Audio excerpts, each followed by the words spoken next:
Hey everybody, welcome back to the channel. It's a snowy day in Colorado here, so we got a little bit of time to talk to you about the 5 biggest mistakes you can make when building a custom home. All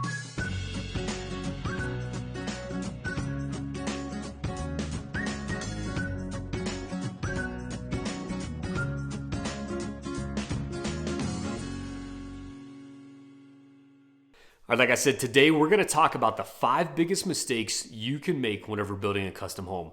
Now, there's probably more than 5 mistakes you could make, but these are definitely 5 that we don't want to see anybody make. Try to kind of steer people away from these things. So let's just jump right into it. Number 1, not planning for future needs. Now, we all know when you're building a custom home, typically budget is a really high priority, and we've got to kind of make some sacrifices, and that's certainly understandable.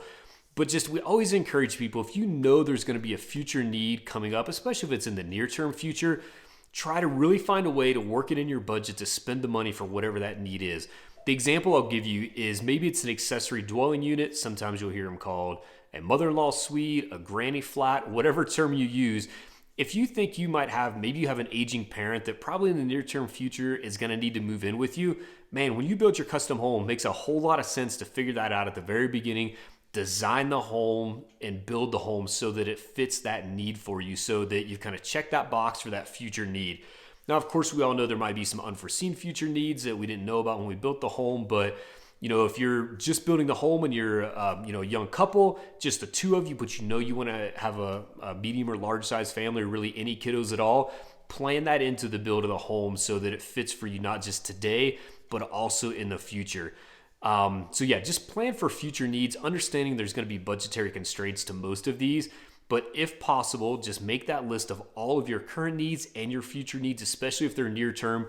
And then as you pencil through that budget with your builder, really try to figure out a way to make those fit into the budget, especially if they're going to happen, they're going to be a need in the future. Definitely try to figure out a way to do it. So don't mess up by not planning ahead. I guess that's the key one right there.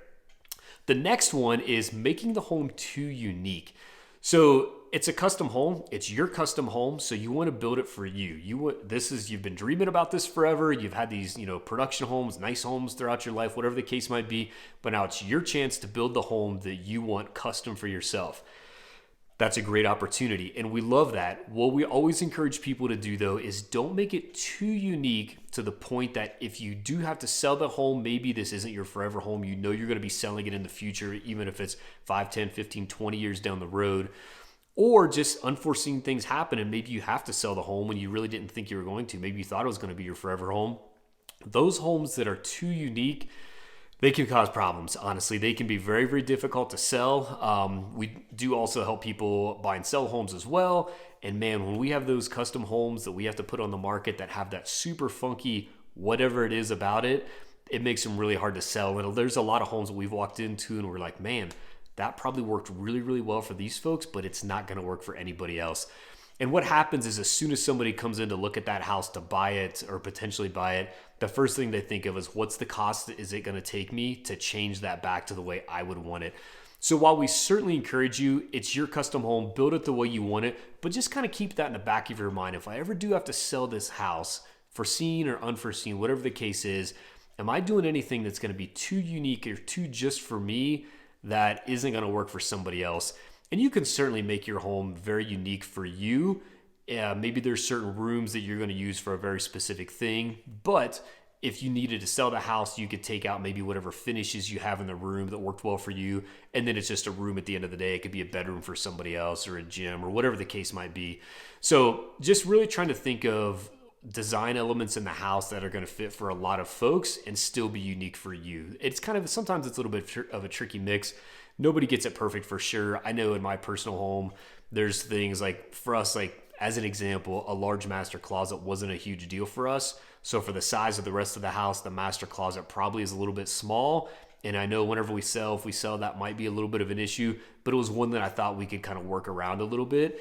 So just think through those different rooms, different design elements, and how you're using the spaces to make sure that it'll work for someone else, or at least enough other people where if you do have to sell, you're not going to put yourself in a bad position. All right, the next one, don't have regret for excluding certain things. And this could potentially go back to number 1 with the future needs, but the excluding certain things, this is really more what I lump them into the wants and desires bucket. So again, this is your opportunity. However you've got to this point, you're building a custom home. It's not a cheap endeavor. You want it to be your home and you want what you want. And at the end of the day, hopefully you can get most of that. People typically have some type of budgetary constraint though. But don't have regrets for not including the things that were super important to you. What we really encourage and try to coach people through is let's lay out everything that you want in this house. Let's kind of assign some rough numbers to everything and try to get a picture of what this overall budget's going to be. And then we can really work through and see, okay, we're a little bit over budget. What are some things we can change, alter, and then what are our non-negotiables? And I say your non-negotiables, this may not make sense totally, but your non-negotiables don't have to be just the needs. There might be something that you want that for you, it's just not negotiable. Maybe you want a huge master closet with a shoe rack floor to ceiling 8 feet wide. If that's something that's super important to you, figure out a way to make it happen, even if you have to sacrifice maybe something that isn't quite as important, but you thought maybe it was. Because what you don't want to do, you don't want to walk into that house and you're living in the house for the first week and you're like, man, half my shoes are in boxes out in the garage because I don't have a big enough shoe rack in my closet.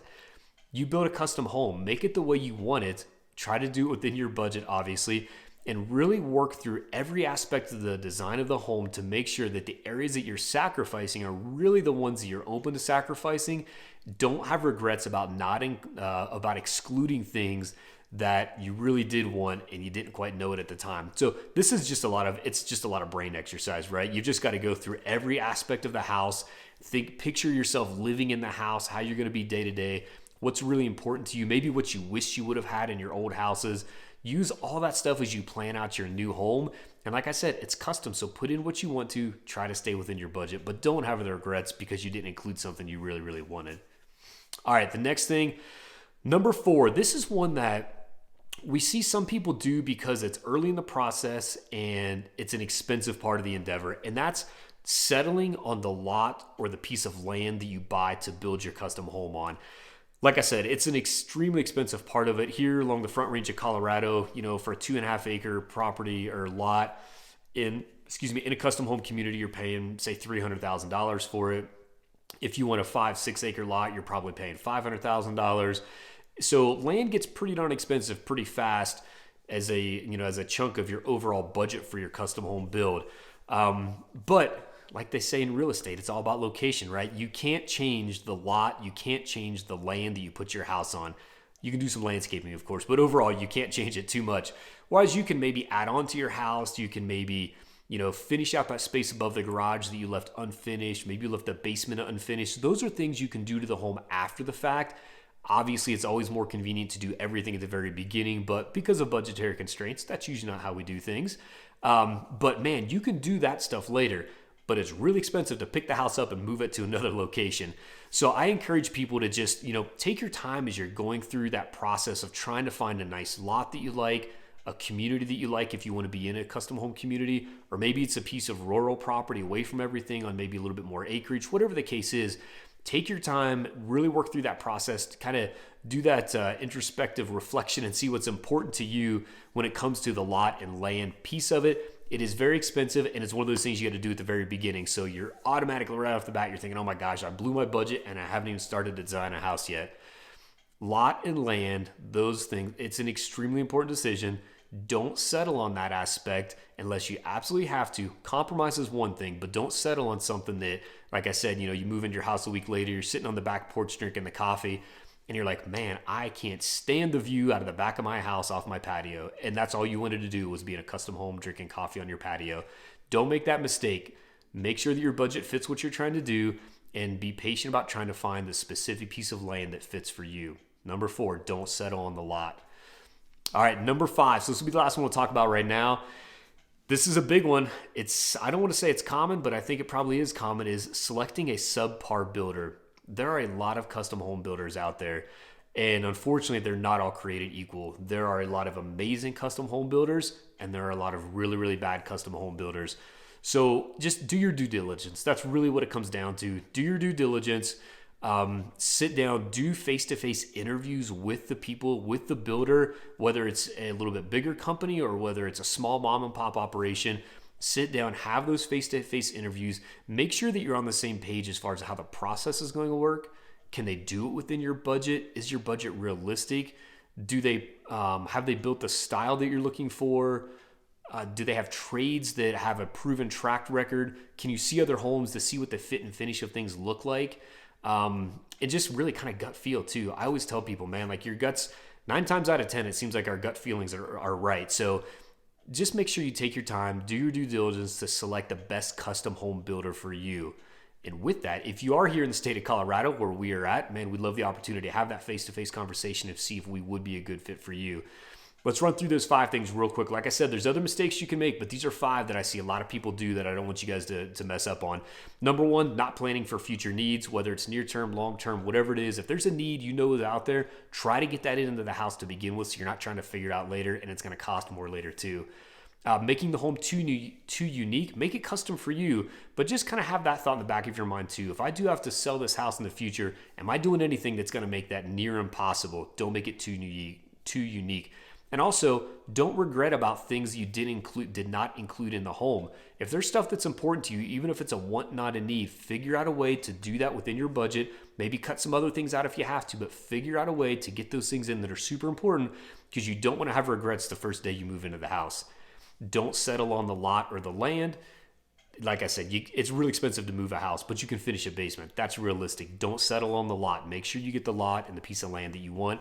And then the last one, like I said, just make sure you select a good builder. Do your due diligence. Cannot overstate that one enough. Nothing can ruin a wonderful, exciting time of building a custom home more than having a bad builder.